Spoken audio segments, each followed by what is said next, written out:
Hey folks, welcome to RPGHour interviews. I am interviewing. Sorry, I just lost my voice there.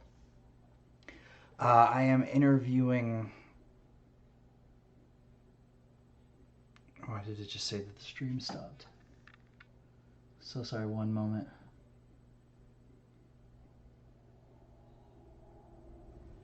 Okay, so sorry. Hey, if you're viewing this afterwards, just want to let you know that it's the first time using YouTube Studios, and I'm not used to things. So if I cut back and forth, it's because it's telling me that something's not going right. Um, I am here with Jackson Lewis, aka Honey Badger 3495, and we are going to be talking today about Cryptids Inc., a modern 5e setting.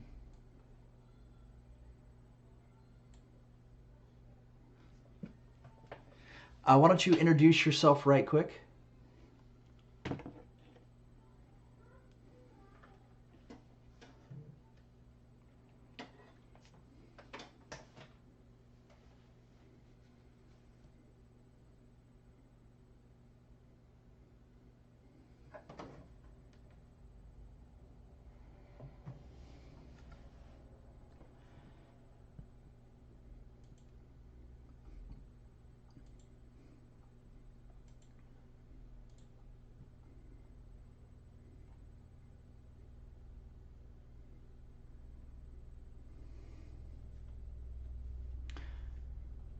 Why 5e?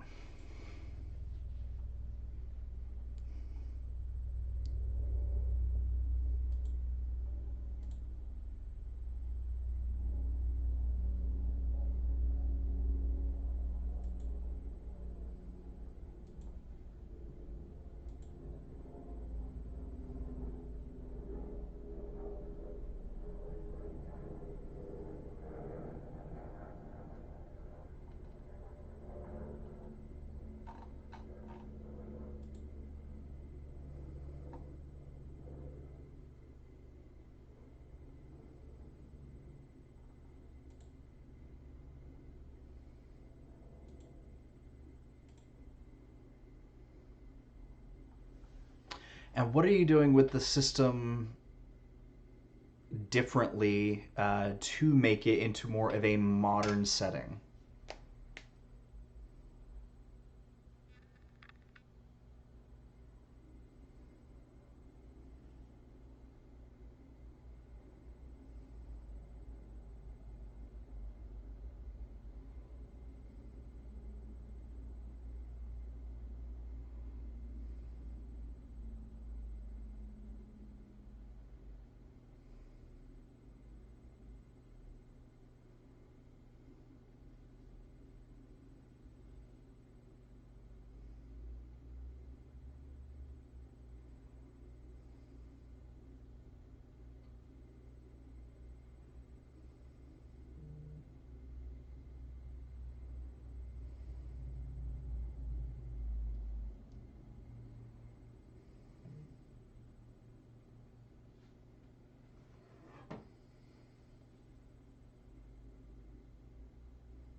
Okay.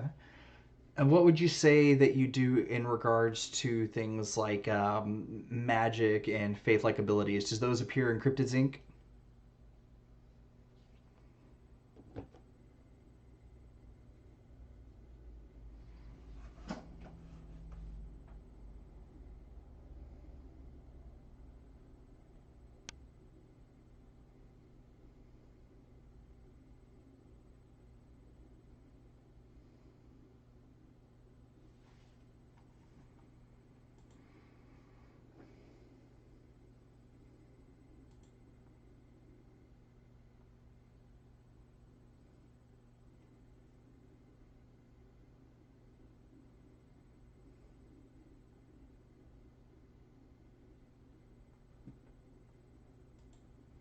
And are you still using the base magic system, or have you altered it in any way?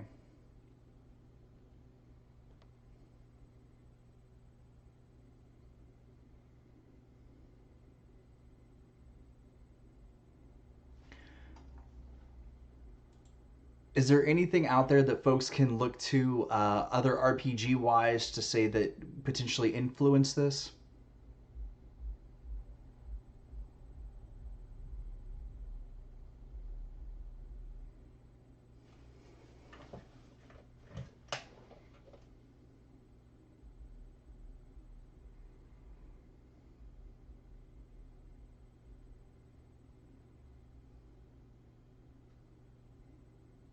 And it says here that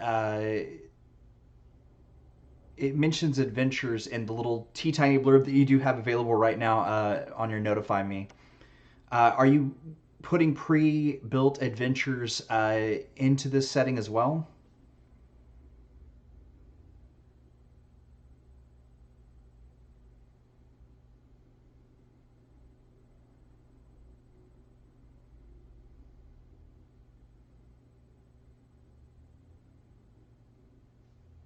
Do you have a goal of launching this as a single book or as three books similar to classic D&D?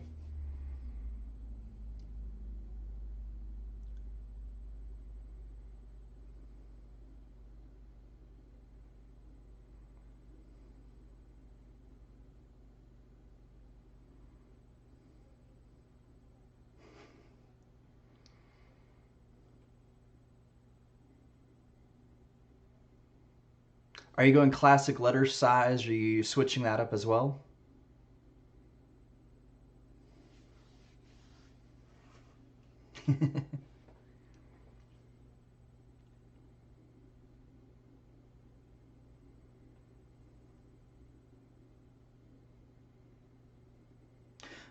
Since I don't know if you're going to be able to answer this, but is there anything on the interior that's going to look similar to how D&D's been doing their books for 5e, or are you going to switch that up as well?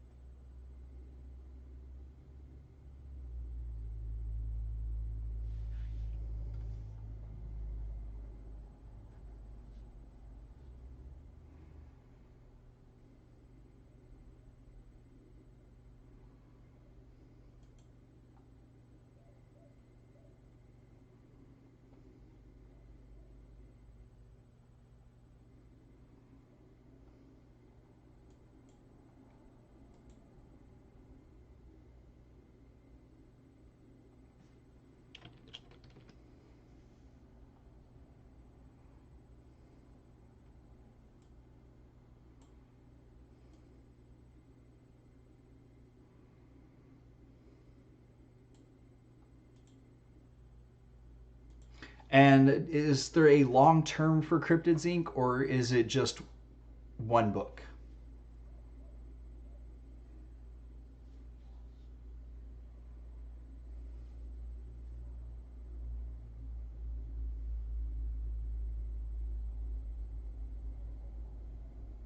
And since it hasn't launched yet, is there anything that you want to tease in regards to the like extended?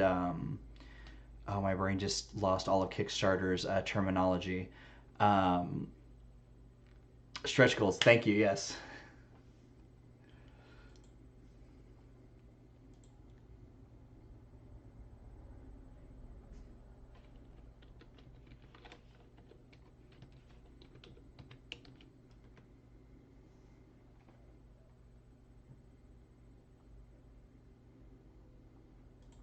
And is there any rules that are going to be new to this that aren't in D&D itself?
Hold on 1 second. I have people saying that they can't hear you.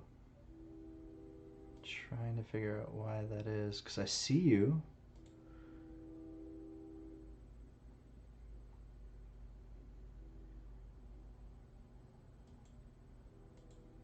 So that's there. That's. I see audio moving.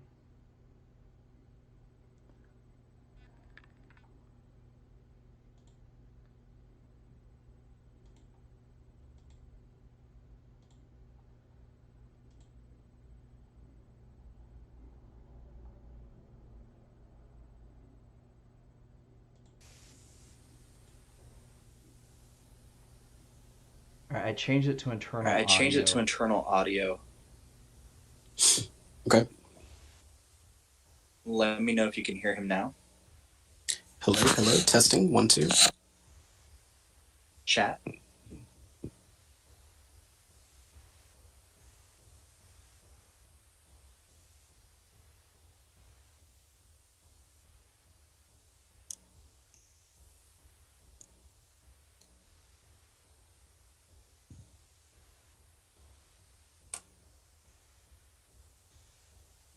Okay, they can hear you now. Awesome. So where did we lose the chat? I don't know if they ever heard you, but there is the transcriptions or the captions have been sending the whole time. Oh, okay, that's good. So there is at least something. I don't know why. I could see it on my end. I don't know why they couldn't hear you on their end. So with a project like this, there's a lot of different things out there in regards to cryptids already. Are you incorporating anything like SCP or I just forgot their name. I was actually talking to somebody from it earlier today. Sasquatch International. I have actually never heard of Sasquatch International, but that sounds amazing, and I'll definitely have to check that out. That sounds amazing. But I may be forgetting something in their title, but I was talking to somebody from it earlier on Facebook, and now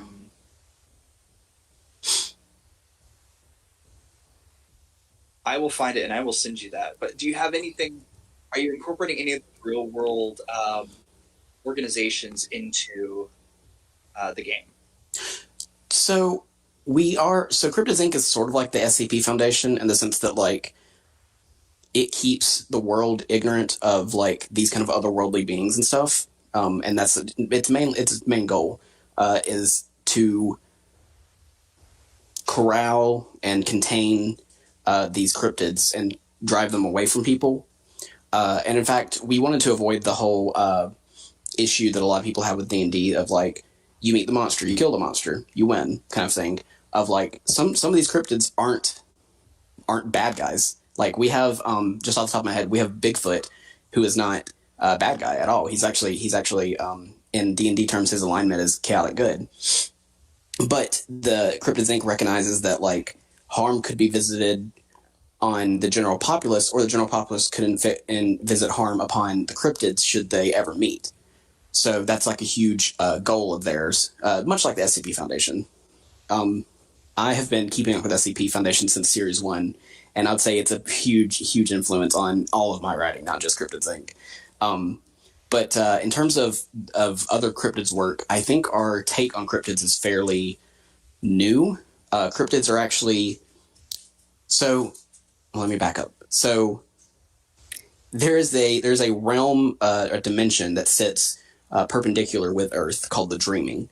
Essentially, it feeds off the latent psychic energy that every human has. And when something enters into the collective human consciousness, it's birthed into the Dreaming. So the Dreaming is populated by beings as high up as these things called incarnates, which are just incarnates of like various tropes and idioms of storytelling. There's an incarnate of horror called the Ragged Man.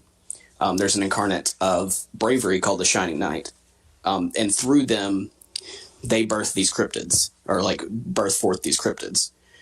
So a cryptid like, the Smiling Man or Injured Cold is an offspring or a descendant, rather, of the incarnate of horror, because he represents a kind of horror storytelling trope.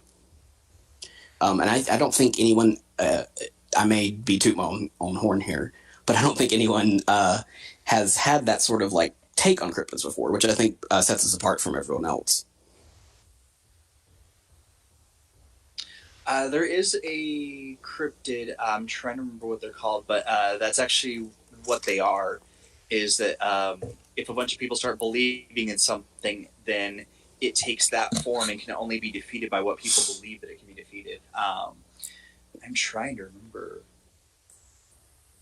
I know that there is a Monster of the Week podcast that actually had it on there, and I should be remembering this, and I can't because it's one of my favorite cryptids. Oh, that's so interesting. If I find it, my Google Foo is completely bad right now because I can't pull anything up. Right.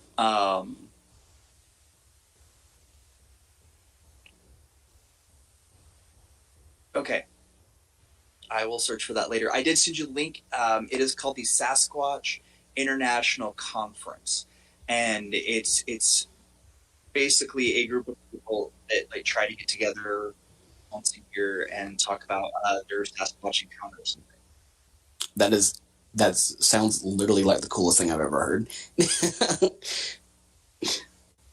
In a normal context, it would be. However, this person decided to talk about their intimate interactions with Sasquatch. Oh no! And it went from like 0 to I've seen a Sasquatch to just like full blown. This is the exact thing that happened, and this is how we ended. And oh no! I still think of them all the time, and this is the nickname I gave them. And I'm like, look, man, I play Monster Hearts, Monster of the Week. Like, I have had people tell me that they want to romance monsters, and I have never had something like this at a table before. But he he honestly believed that this happened, and I'm not gonna say whether or not that something like that would happen, but like just deadpan, like this is what happened to me. I couldn't hold a straight face. And coming into this being like, oh, I'm interviewing somebody about cryptids today, and I interacted with this person today, so that's been on my mind. Even going into this, they may have been doing a meme because hold on, I'm fixing to send you this. You tell me if this is okay to say on your live stream. But there is actually a meme of Bigfoot related to that. So they may have been doing that, but I wouldn't put past someone just to wholeheartedly, full-throated be like, yes, me and Bigfoot are lovers. Yeah, no, you can totally say that. Just put a little content warning at the beginning. Content warning, sex. There's a meme that is a hat that has a picture of Bigfoot, and it says, Bigfoot is real, and he tried to eat my ass. And it is a fairly popular meme. I feel ridiculous for saying that.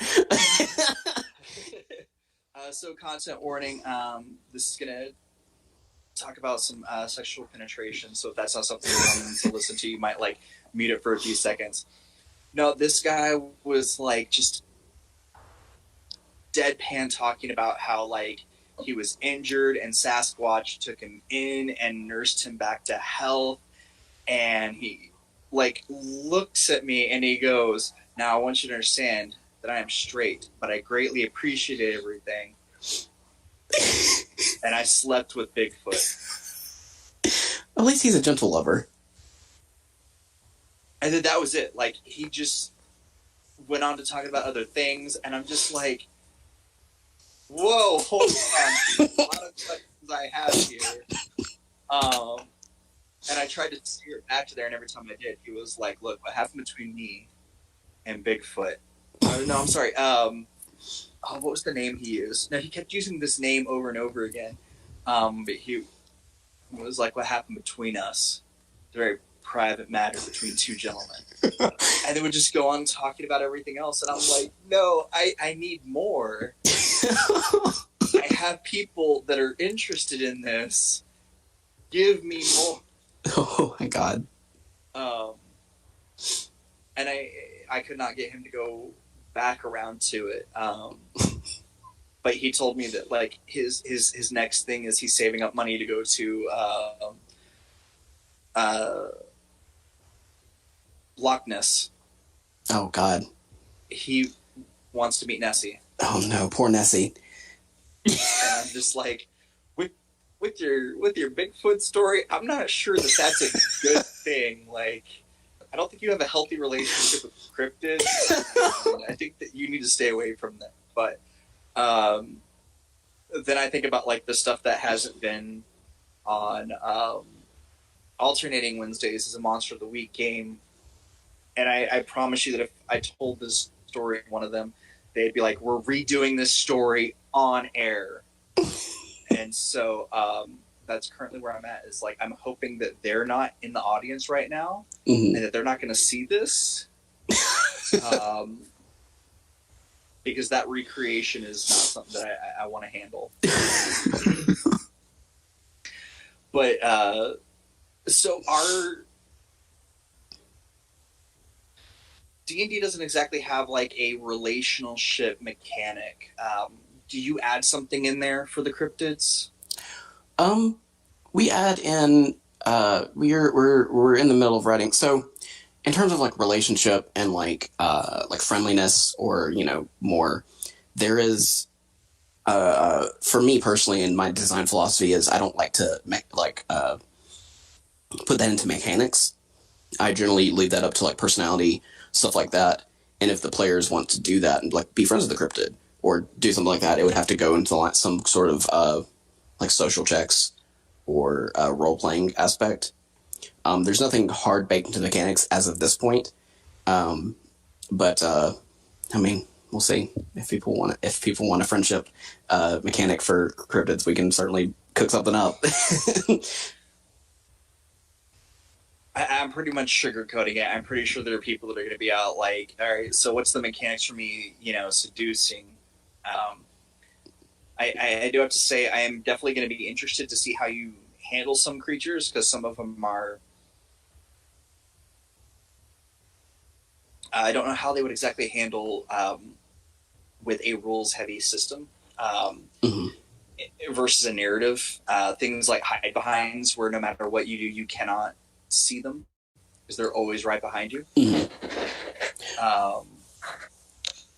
We also have one that is one of our world builders, one of their favorites, called the Squonk, which is just like a ugly pig monster that's so ugly that it just cries because it's so ugly, and that's it. That's its whole tale.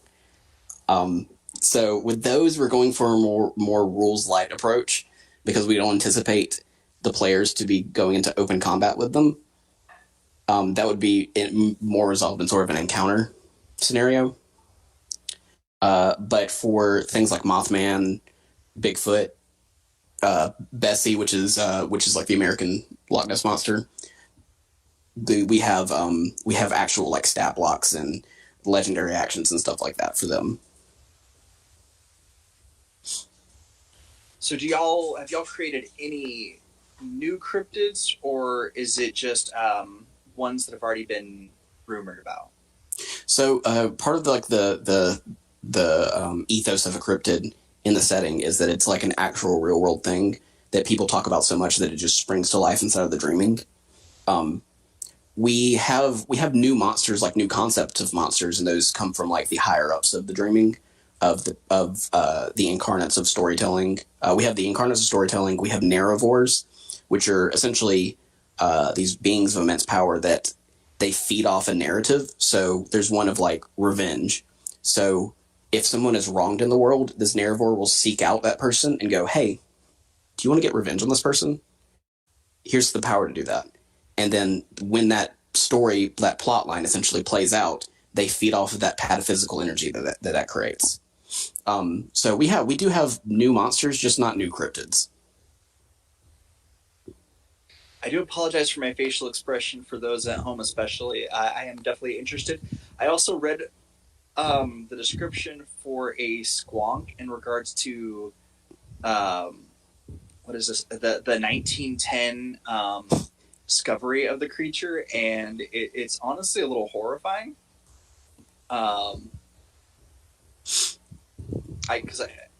I could picture some of this, and I'm not ready. I'm not ready for a creature like that in a game. It's definitely Huh? Oh, sorry. it is definitely a strange remnant of American folklore, the squonk. Yeah, what I do think is interesting, some of those earlier ones here in the United States, a lot of them will read. You'll get like 6, 7 different descriptions of it within like a 2 year period. Mm-hmm. And this one is like, this has remained unchanged since the original written account. And I'm like, man, that's. I don't know that I'd be like. I think the weeping is more than enough. Like when a creature is like, it cries out like a person or a child. I'm like, nah, nah. I played too many video games. I'm running the opposite direction. There's a cryptid we have that's based off of the Goatman legend called the Goatman.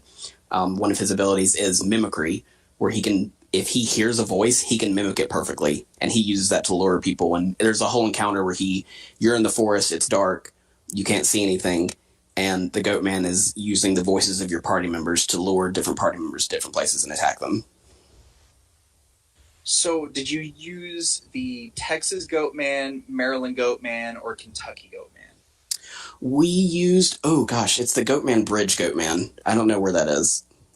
Let's see. I believe the Texas Goatman, I think it is. It's like the half. It's also known as the Lake Worth monster. Oh. I did not know those were the See, same. I've heard of this one, but I don't remember a bridge. I'm from Texas, so, but I don't remember there being a bridge. Let me see here. Now this is a tree. Okay, let me see here. So the Maryland one. It is Alton Bridge is the one that we modeled it after. So okay, that is also known as the Pope Lick monster. That is the Kentucky one. Ah, okay. And that is reported to live beneath a railroad trestle bridge. I have been obsessed with the Goatman as a cryptid since the BuzzFeed Unsolved episode that they did. They went on Goatman Bridge to try to lure it out, and the episode ended with one of the people just shouting and cursing at Goatman to come and throw him off the bridge.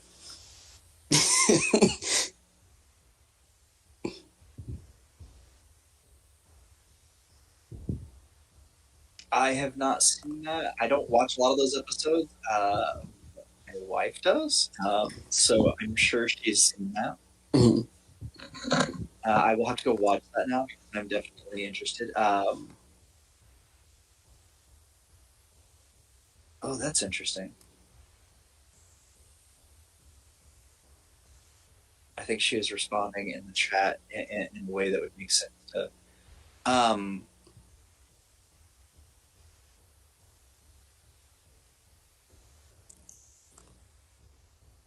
Okay, this is interesting. So the old Altman Bridge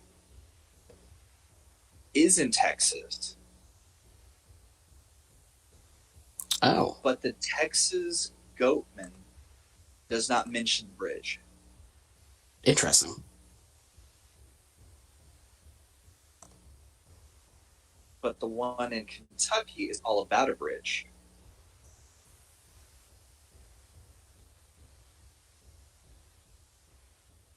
Hey demons, it's your boy. Yeah, that's BuzzFeed. Yeah, no, she's all about that. Now I'm going to be going down like this whole like Goatman thing.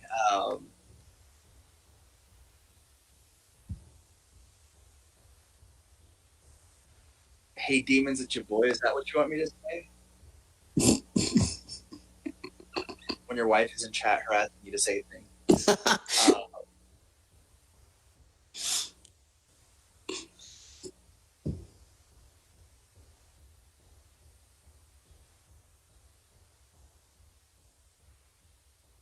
Shaniac or I do apologize. There apparently is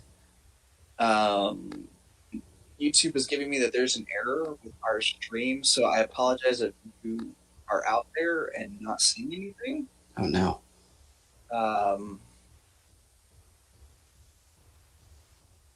Oh, she is asking, are you a Shaniac or a Boogerin? Definitely a Shaniac. I identify with Shane the most. Is that the atheist one? Yes, the one who's it's because like BuzzFeed Unsolved is a very interesting show because it's very much like you're everybody's a healthy mixture of both Shane and Ryan of like this can't possibly be real, but then you're face to face with it, you're like, oh, this may be real. We may be in danger.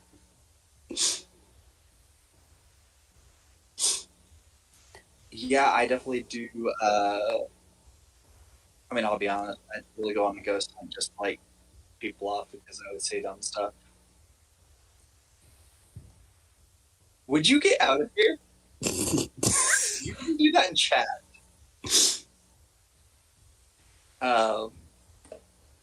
She apparently is in the opposite camp. Oh wow. She had to come in here to tell me that. Oh wow. I don't know why she had to come and do that. So people want to find you, they can go to the DM's Guild to check out some other work as a preemptive kind of idea of potentially what they can expect from this. Are there any products specifically that you would want people to take a look at to kind of get an idea of what may come? Oh, definitely. So, in terms of like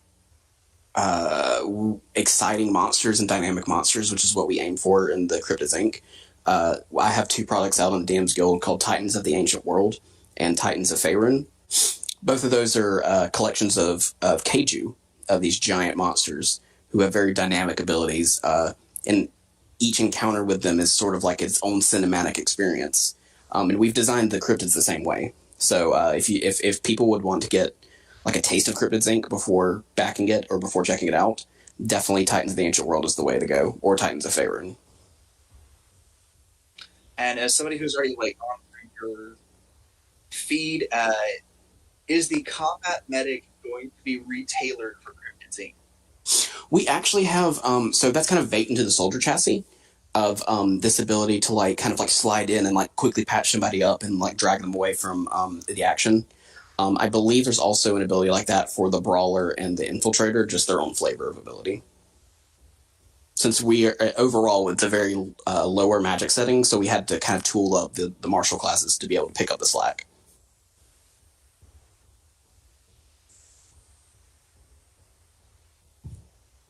I think she's not questioning your pronunciation of kaiju.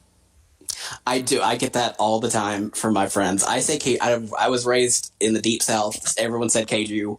Everybody was a Godzilla. Everybody who watched Godzilla said kaiju. That's how I say it. I know it's pronounced kaiju, but I literally physically cannot casually say kaiju. I have to say kaiju. The only nerdy thing about my mother is Godzilla, and so, like, she is like, it's kaiju.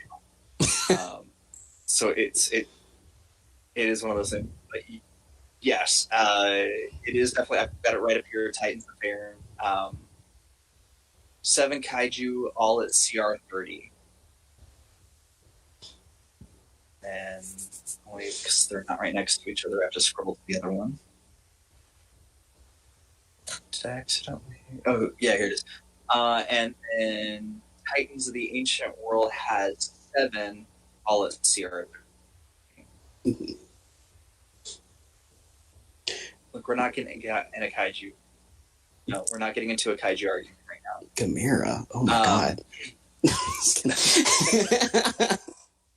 But that does bring up a question. Some people do kind of put kaiju into cryptids. Having done some kaiju stuff before, is there a chance that maybe not on this book, but in the future, or is a stretch goal, any type of kaiju or large cryptids? Extremely large.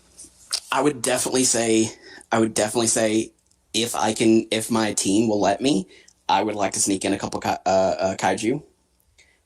But it would be something that we'd have to sneak in, or like maybe one or two. But in a setting like this, it's very difficult to put in like large monsters, just because of like it's very hard to go up to like try to keep the existence a secret. It'd have to be some sort of like large water monster, like the bloop, or like a kraken or something like that, rather than like Godzilla or an Angarius or Rodan Or Siren Head. or Siren Head. Yeah. Although I don't count Siren Head as a kaiju. He's just a big boy. I wouldn't. That's why I didn't. That's why I said kaiju or really big. Yeah. Just because of like how tall Siren Head is. Because like it's not enough just to be big. Because I mean, Clifford the Big Red Dog is big, but he's not a kaiju. Well, there are discrepancies in the cryptid community whether he isn't. Oh yeah, I've seen the discourse, if you could call it that, whether Clifford is a kaiju. I do think my favorite thing that I've seen so far is where Paw Patrol calls in the rejected Paw Patrol member Clifford to fight Godzilla. Yeah, I've seen that. So apparently there's even SCP doesn't have height limit. They have the biggest thing SCP has is I think 171. It's no, 171 is the peanut. It's the no, 161 is the Leviathan, which is just like a miles long giant like lobster in the middle of the ocean that they've disguised as the Hawaiian Islands. But like, I mean, I think that's the only like large beast they have in their catalog. Well, there is a SCP listing for Siren Head. Really? But it says, even though there is a number tab, it says it is not an SCP. But it has a description. It doesn't have any like other information. And I'm trying to.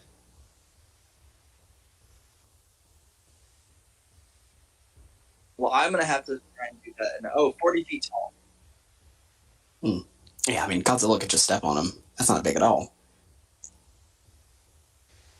Yeah, because even at the shortest, 393. Mm-hmm. Shortest that Godzilla's ever been. Well, I know. But yeah, so the chance of us seeing something that large is not as likely with this supplement. I think I definitely would like to include like a larger cryptid. It would definitely be an afterthought though. Like maybe like a stretch goal. And then the last question I guess I have in regard to this, are you going to be including any of the supposed land masses, Atlantis, now, any of those things? I don't have any plans for them at the moment. We're trying to stick to really the contiguous United States to kind of give it that kind of urban Western feel. I think maybe in additional expansions, should the backers and customers want that, we can definitely explore those places, because it would be a definite possibility of them existing in the universe. But as of right now, there are no plans to have them in. All right, and why don't you go ahead and let people know where they can find you, and I am going to put a copy of your Kickstarter in the chat. Okay. You can find me on Twitter at honeybadger3495, and you can. That's really the only social media I have for TTRPG creation. I'm pretty much always on Twitter, so you'll see me tweet about such things as the new Godzilla vs. Kong coming out because I'm a huge kaiju fan. Or you'll see me debating with my fellow Twitter followers on whether or not I could beat a kangaroo in a fist fight. Spoiler alert, I can. I could definitely do it. This has been RPG Hour interviews. I will be back at 9 o'clock with another one. And until the dice roll again.